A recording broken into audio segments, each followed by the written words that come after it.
Welcome to public TV news bulletin. ముందుగా headlines. Bhadradri రామయ్యకు సిరిసిల్ల చేనేత చీర.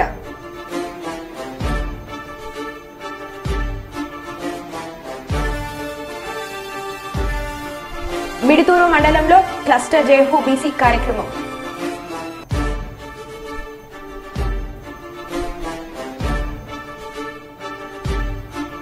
కుప్పంలోని శ్రీ రామలింగేశ్వర స్వామి దేవాలయంలో ఘనంగా పూజా కార్యక్రమాలు.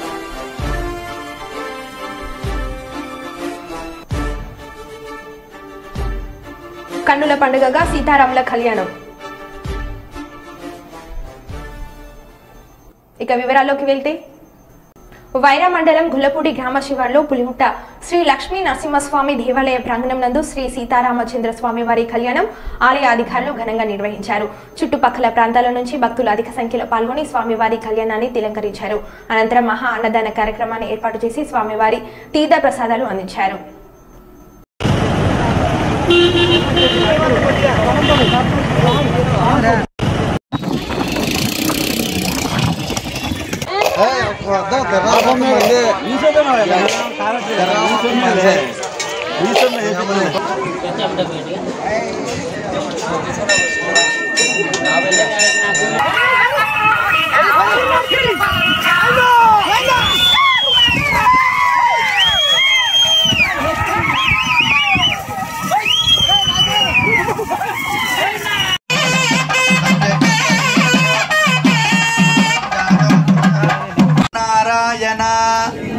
कैंकर्य प्रीत्यर्थम कन्यादानम अहम करिष्ये.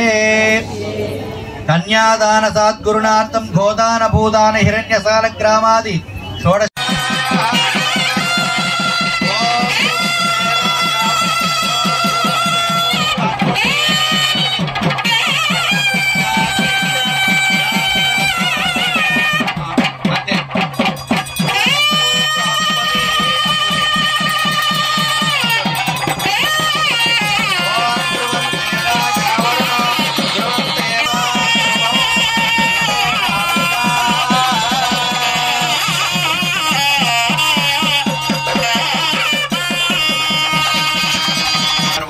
సజీర గుడపం అంటే జీలకర్ర కార్యక్రమం అయిపోయింది. ఇప్పుడు మాంగళ్య పూజన కార్యక్రమం మొదలవుతుంది. అందరూ శ్రద్ధగా చూడండి. మాంగళ్య దేవతాయై ధ్యానం సమర్పయామి ఆవాహయామి ఆసనం సమర్పయామి. మాంగళ్య దేవతాయై శ్రీ నమః ధ్యాయామి ధ్యానం సమర్పయామి. సీతారామ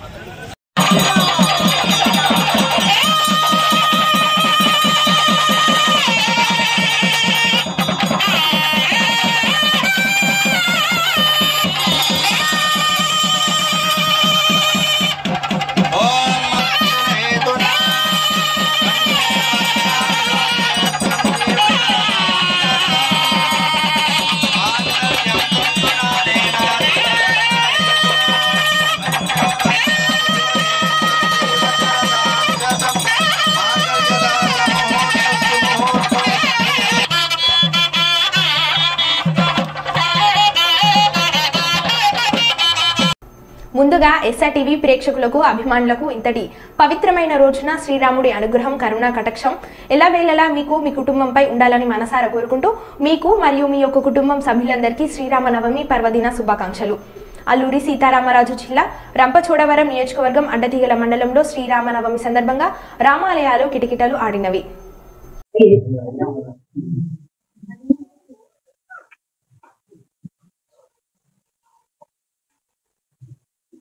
జై శ్రీరామ్.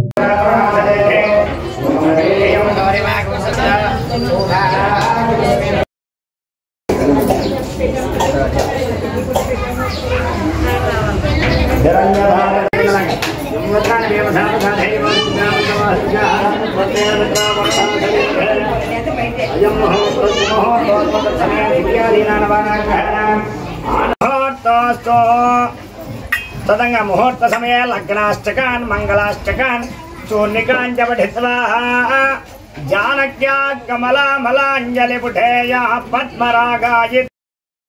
కర్నూలు నగరంలోని పాత బస్సులోని రాంబోట్ల దేవాలయం నందు శ్రీరామ నవమిని పురస్కరించుకుని సీతారాముల కళ్యాణ మహోత్సవం కన్నుల పండుగగా జరిగిందని రాంబోట్ల దేవాలయ చైర్మన్ నగ్నూరు దీప్తి, కార్పొరేటర్ నగ్నూరు శ్రీనివాసరావు తెలిపారు. ఈ సందర్భంగా చైర్మన్ దీప్తి, కార్పొరేటర్ శ్రీనివాసరావు మాట్లాడుతూ దేశ రాష్ట్ర ప్రజలు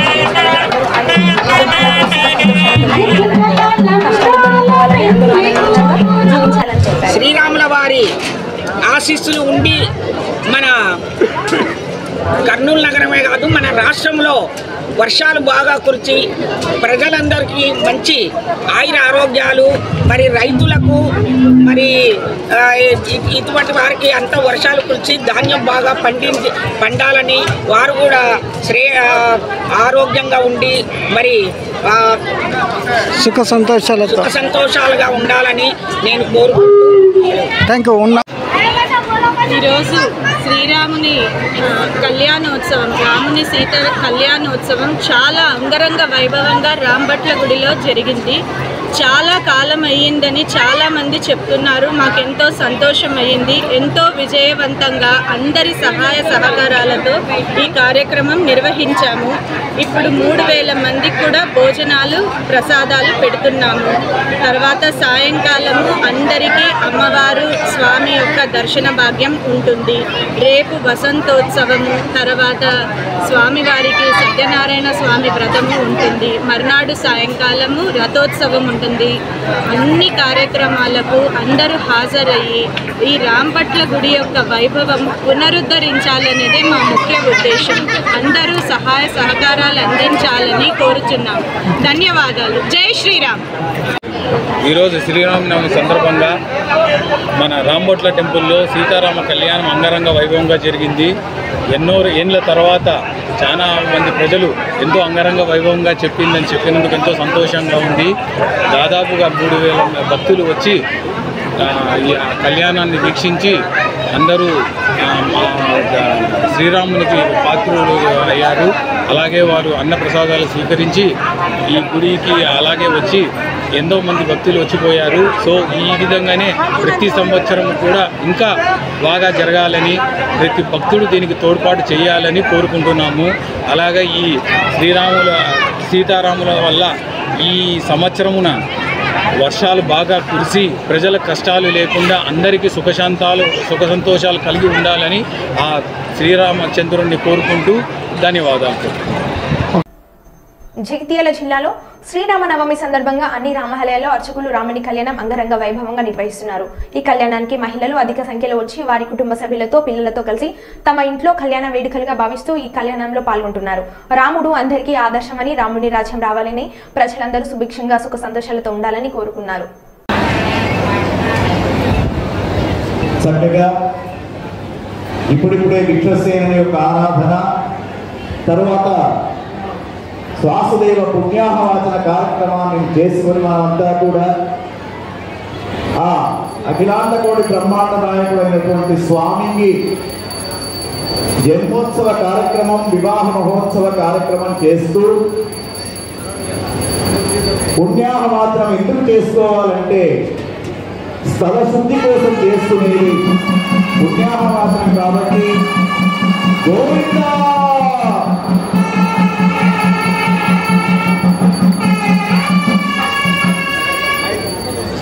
కార్యక్రమాన్ని చేసుకున్న తర్వాత రక్షాబంధన కార్యక్రమాన్ని చేయడం జరిగింది.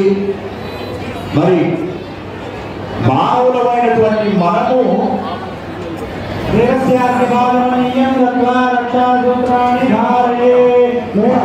ఆ సీన్లో ఇక్కడ చక్కగా మా రాజేష్ గారు పాప చూపిస్తున్నారు స్క్రీన్ పైన.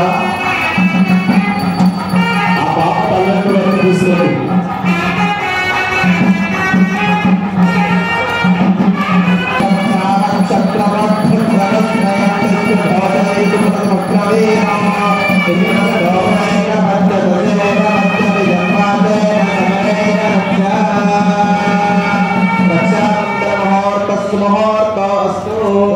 అత్యంత ఆనుకూల్యత ఫలసిద్ధిరస్తు. దేశాన్ని కాపాడే, ప్రపంచ దేశాలను కాపాడే రామచంద్ర స్వామికి మానవులమైనటువంటి మనం కట్టడం ఏమిటంటే, రామా లోక రక్షకుడమైనటువంటి నీకు కంకణం కడుతున్నామయ్యా, మా అందరినీ కాపాడే బాధ్యత ఆ రామచంద్ర స్వామికి, తర్వాత నాగటి చారు ద్వారా వచ్చినటువంటి సీతామాతకు, జనకుని యొక్క కుమార్తె అయినటువంటి సీతామాతకు కూడా యాదేవి సర్వభూతేషు శాంతి రూపేణ సంస్థిత నమస్తస్యై నమస్తస్యై నమస్తస్యై నమో నమః. శాంతిని సౌఖ్యాన్ని కాపాడడానికి జగన్మాతకు కంకణదాన చేస్తూ ఉన్నారు. మరి ఆ జగన్మాత ఎవరో కాదు, సాక్షాత్తు మహాలక్ష్మి స్వరూపమే ఇక్కడ సీతగా వచ్చింది. దైవం మానస రూపేణ అవతరించినటువంటి స్వామి రామచంద్ర స్వామి. మరి ఎన్నడూ కూడా రాముడు దేవుడని చెప్పుకోలే, గుర్తుంచుకోండి. నేను మనిషి రూపంలో వచ్చానని చెప్పాడు. అటువంటి రామచంద్ర స్వామిని మరి తప్పకుండా ఆరాధన చేయాలి. అందుకు ఒకసారి గట్టిగా జై శ్రీరామ్, జై శ్రీరామ్. మరి కళ్యాణ మహోత్సవంలో పాల్గొంటూ ఉన్నారు.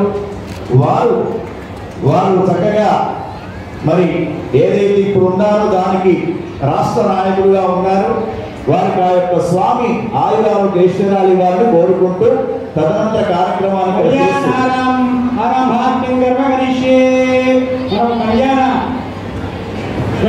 చేరుకున్నాము. పుణ్యవాచనము కంకణ ధారణ అద్యతిథి నవమ్యాం వాసనా వాసరే సౌమ్యవాసరే శుభవాసరే శుభకరణ ఏవం గుణ విశేషణ విశిష్టాయాం శుభదితౌ మమ అనేక జన్మను ఇగ జన్మని ఏతత్ క్షణపర్యంతం బాల్య యౌవన కౌమార వార్ధికేషు రహసి ప్రకాశే చ అమృత వృత్త మహాపాతకాది సమస్త దురితక్షయార్థం దశ పూర్వేషా దశ పరేషా మద్వంశానాం మాతృవంశానాం సర్వేషాం పితॄణాం కుంభీపాక లోహిత ధామాత సంఘాత కాలసూత్రాది వివిధేభ్యో మహాఘోరేభ్యో ఉత్తీర్య తిలై సూర్యమండల పర్యంతం కృత రాశేర్వర్ష సహస్రావసానే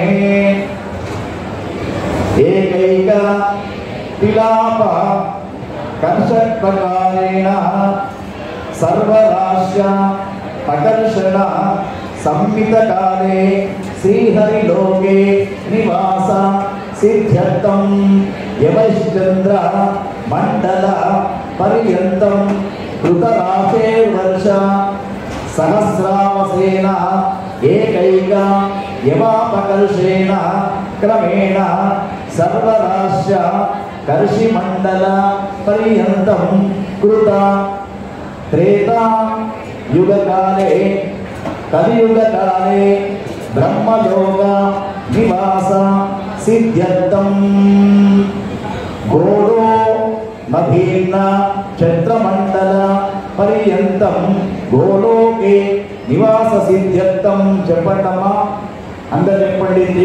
త్రిగుణీకృత అగ్నిష్టోమాది రాత్రౌ అశాంత వాజపేయ పౌండరీక అశ్వమేధాది శతక్రతు పుణ్య పద ప్రాప్యర్థో ఆమోద ప్రమోద సమోద వైకుంఠాఖ్య నిరూపక శ్రీ ఇకనోముని కన్యాదానం కల్పోక్త సంపూర్ణ సకల ప్రాప్యర్థం కన్యాదానం అహం కరిష్యే. తిరుపరాగపర్యంతం గోబ్రాహ్మణేభ్యః శుభం భవతు. వాసిష్ఠమైత్రావరణ కౌంటన్య ప్రయాసయ ప్రవామిద వాసిష్ఠగోత్రోద్భవస్య రఘుమహారాజ కర్మణో నప్తే అజమహారాజ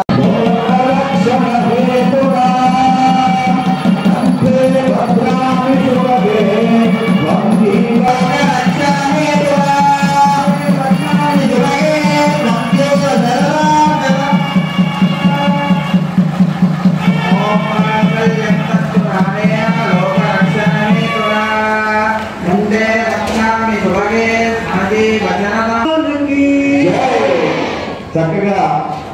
జనక మహారాజు రామునికి ఒక వాగ్దానం చేయించాడు. ఓ రామచంద్ర, మరి తండ్రిగా ఆయన ఒక బాధ్యత ఉందయ్యా అని చెప్పాడు. ఏమిటో తెలుసా? ధర్మేచ అర్థేచ కామేచ నాతి చరితవ్య నాతి చరాం అని చెప్పాడట. ఎందుకో తెలుసా?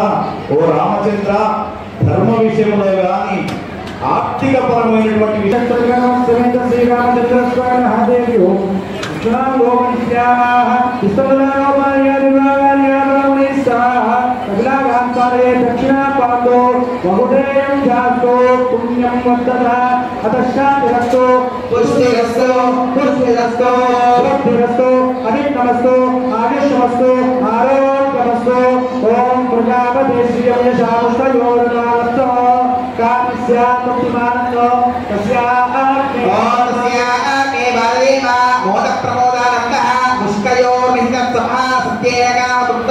दक्षिणानां प्रतिगृहे मनसस्यन्तमागोलिं वाचस्सत्यवसीमहे पशूनागं रोगमन्यस्य यश्रीयतामहे यदा पाकस्तप्रिया एवं पकस्य दुःखानि यज्ञस्य नामप्रिया दावित्यग्निर्भवति तदेवावायुरवति रामनन्दे सत्यनित्यमा आदित्यसत्यमोदिः आपस्सत्यत्वमानो यशो यज्ञस्य दक्षिणा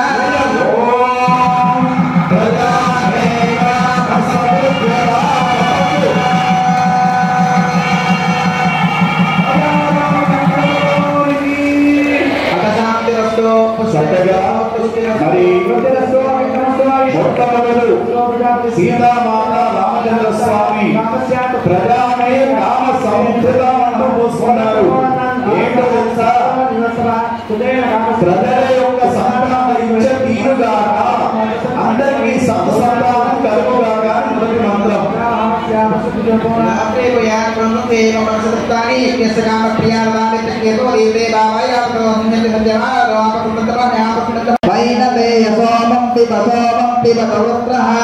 సోమందనస్య సోమినో మత్యం దదాతు సోమిని నత్రోతో నతమాచర్యం నలోకో నాస్మామి.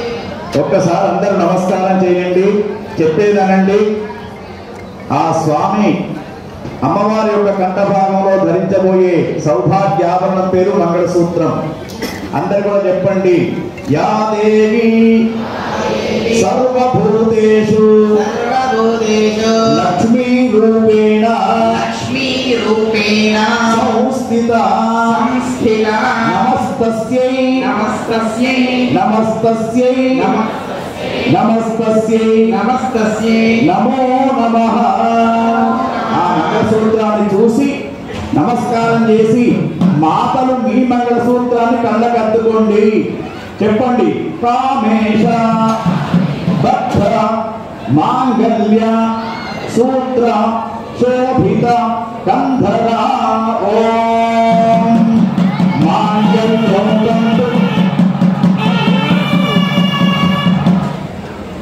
ఓం మనో యుంద్రే జాతవే రోగావశం గోవింద విక్రయకారే శ్రీరామ పరిపాలయ.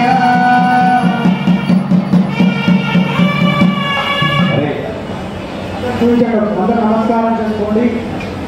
ఒకసారి దూరం ఉన్న వాళ్ళు కూడా చూడండి. మంగళసూత్రాన్ని సౌభాగ్యాభరణం అంటూ ఉన్నారు, కానీ టీవీ సీరియళ్లతోటి మంగళసూత్రాన్ని చల్లగా కాపాడుకుంటామా అంటే డీ ఫ్రిడ్జ్లో పెట్టామని చెప్తూ ఉన్నారు. అది కాదు. మంగళసూత్రాన్ని చల్లగా కాపాడుకోవాలంటే భర్తను చల్లగా చూసుకోవడమే.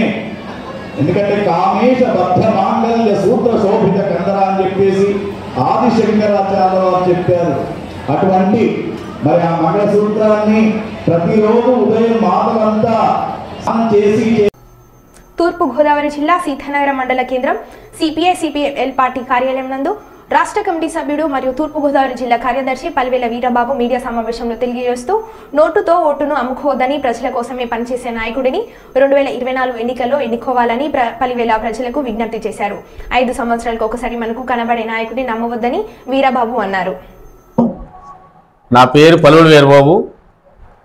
నేను సిపిఐఎంఎల్ పార్టీ రాష్ట్ర కమిటీ సభ్యుడిని మరియు తూర్పుగోదావరి జిల్లా కార్యదర్శిని. రాజానగరం నియోజకవర్గంలో ఎమ్మెల్యే అభ్యర్థిగా పోటీ చేస్తూ ఉన్నాను. స్వతంత్ర అభ్యర్థిగా పోటీ చేస్తున్నాను. ఈరోజు శ్రీరామనవమి ప్రజలందరికీ శుభాకాంక్షలు చెప్తూ ఉన్నాను. ఈరోజు అందరూ మంచి ఆరోగ్యంగా ఉండాలని, సుఖ సంతోషాలతో ఉండాలని, ఈ రాబోయే ఎలక్షన్లో ఎటువంటి గొడవలు జరగకుండా, ప్రజలకు ఎవరికి ఎటువంటి హాని కలగకుండా ఉండాలని నేను దేవుణ్ణి ప్రార్థించుకోవడం జరిగింది. అలాగే ఈ రాబోయే ఎలక్షన్లో ప్రజలు నేను ఒకటే కోరుకుంటా ఉన్నాను. అనేక రాజకీయ పార్టీలు చూసాం, అనేక ఎలక్షన్లు చూసాం. ఈ ఎలక్షన్ వచ్చేటప్పటికి రాజకీయ నాయకులు ఏదైతే ఉందో ఒక వ్యవసాయం చేస్తూ ఉంటారు. వ్యవసాయం అంటే రైతు వరి చేనో, చెరుకు తోటో, పత్తి చేనో, మినప చేనో పండిస్తాడు. కానీ రాజకీయ నాయకులు ఓటనే వ్యవసాయం చేస్తూ ఉన్నారు. ఈరోజు ఈ ఓటనే వ్యవసాయం 5 సంవత్సరాలకు ఒకసారి వస్తుంది. ఏలో ఒక రైతు 4 నెలలు కష్టపడితే, ప్రతి సంవత్సరం 4 నెలలు రైతు కష్టపడితే పంట చేతికి వస్తుంది. వీళ్ళు 5 సంవత్సరాలకు ఒకసారి 2 నెలలు కష్టపడతారు. వీళ్ళకి 5 సంవత్సరాల పంట చేతికి వస్తుంది. ఇది ఓటర్లు అందరూ కూడా గమనించుకోవాలని నేను ఓటర్లు మనవి చేసుకుంటూ ఉన్నాను. ఈ 2 నెలలు వీళ్ళ పడరాని పాటలు ఉండవు, వీళ్ళది ఎక్కన కొంప ఉండదు, తిరగని ఇల్లు ఉండదు, ఊరు ఉండదు. వీళ్ళ తిరిగి కష్టపడి వీళ్ళ డబ్బు ఖర్చు పెట్టి ఓటర్ని, డబ్బు వేయనైతే ఓటర్ని భయపెట్టి ఓటేయించుకుని గద్దెనెక్కిన తర్వాత ఎవరిని పట్టించుకోరు. ఇంకో విషయం ఏంటంటే, ఎమ్మెల్యే గారితో ఎవరైతే అనుచరులు ఉంటారో, గెలిచిన ఎమ్మెల్యే గారు మనం పలకరించుకుందాం, మన సమస్యలు చెప్పుకుందామని మధ్యతరగతి ఫ్యామిలీ కానీ, బాగా లేనంటి ఫ్యామిలీ కానీ ఇల్లు అడగటానికి వెళ్ళినప్పుడు ఎమ్మెల్యే గారు వాళ్ళ లీడర్ల మధ్య ఉండిపోతాడు. వాళ్ళ లీడర్ల గుడ్డ చుట్టూ మనం ఉంటాం. కనీసం ఎమ్మెల్యే గారు సమస్య చెప్పుకుందామని వాళ్ళు లెటర్ పెట్టుకుని మధ్యానికి వెళ్ళేటప్పటికి మనల్ని గెంటెత్తా ఉంటారు. ఎందుకు గెంటెత్తారంటే, ఈ ఓటుకి ఇచ్చే డబ్బులు మనం తీసుకుంటాం కాబట్టి మనల్ని గెంటెత్తారు వాళ్ళు. ఈ ఎలక్షన్కి అయ్యే ఖర్చు 5 సంవత్సరాలకు ఒకసారి ఖర్చు పెట్టి, ఈ 5 సంవత్సరాలు రూపాయికి 10 రూపాయల చెప్పులు సంపాదించుకుంటే కానీ ఆ ఎమ్మెల్యే నిద్రవాడు. కూడా కష్టపడి తిరగవని ఆ అనుచరులు సంపాదించుకుంటే కానీ వాళ్ళు నిద్రవారు. దీని మీదే సామాన్యుల సమస్యలన్నీ కూడా పరిష్కారం అవ్వకుండా పెండింగ్లు ఉండిపోతూ ఉంటాయి. మళ్ళీ ఎలక్షన్ వచ్చేటప్పటికి మేము అది చేస్తాం, ఇది చేస్తాం అని వస్తారు. మళ్ళీ మామూలుగా మోసం చేసి ఓటేయించుకుని పోతారు. మా సిపిఐఎంఎల్ పార్టీ నుంచి ఏ రాజకీయ పార్టీ వచ్చి పోయినా, ఎవరు ఏ పని చేయకపోయినా సంఘం ద్వారాగా సెంటర్లో ధర్నాలు చేసి, రాస్తారోకోలు చేసి, ఎంఆర్ఓ గారి దగ్గరికి వెళ్ళి అప్లికేషన్లు పెట్టి భయపెట్టో, బతిమాలో ఏదో రకంగా మన పేదవాళ్ళ సమస్యలు తీర్చే పార్టీ సిపిఐఎంఎల్ పార్టీ. ఈ సిపిఐఎంఎల్ పార్టీ తరపు నుంచి స్వతంత్ర అభ్యర్థిగా నేను రాజానగర్ నియోజకవర్గంలో ఎమ్మెల్యేగా పోటీ చేస్తా ఉన్నాను. మీరు డబ్బులు తీసుకోకుండా ఎవరైతే మీరు నిజాయితీగా ఓటేసారో, ఏ ఎమ్మెల్యే అయితే నెగ్గితే ఆ ఎమ్మెల్యేని మీరు మీ సమస్య తీర్చకపోతే ఇంటికాడైనా, సెంటర్లో అయినా, మన ఈదులోకి తిరగడానికి వచ్చినప్పుడైనా సరే మనం కాలు కట్టుకుని అడిగి పని చేయించుకునే హక్కు మనకు ఉంటుంది. నేను అందులో భాగంగానే నేను కూడా ఎమ్మెల్యేగా పోటీ చేస్తా ఉన్నాను. మీరు నాకు ఓటేసినట్లయితే మీరు కూడా మీ సమస్య పరిష్కారం అవ్వకపోయినప్పుడు నన్నైనా సరే కాలు కట్టుకుని సెంటర్లో ఆపి అడగొచ్చని నేను పబ్లిక్గా, మీడియా పూర్వకంగా మీ అందరికీ కూడా ప్రమాణకం చేస్తా ఉన్నాను. మీకు ఇష్టమైతే మీ మనసుకు నచ్చిన వాళ్ళకి ఓటేసుకుని, అందులో మీ మనసులో నేను కూడా ఉంటే నాకు ఓటేస్తారని, నన్ను గెలిపించి అసెంబ్లీకి పంపిస్తారని ఈ ఓటర్లందరినీ కూడా మనం చేసుకుంటా ఉన్నాను. ఈ అవకాశం ఇచ్చిన మీడియా మిత్రులందరికీ నా హృదయపూర్వకంగా ధన్యవాదాలు. మరో బులెటిన్లో మళ్ళీ కలుద్దాం. Stay tune.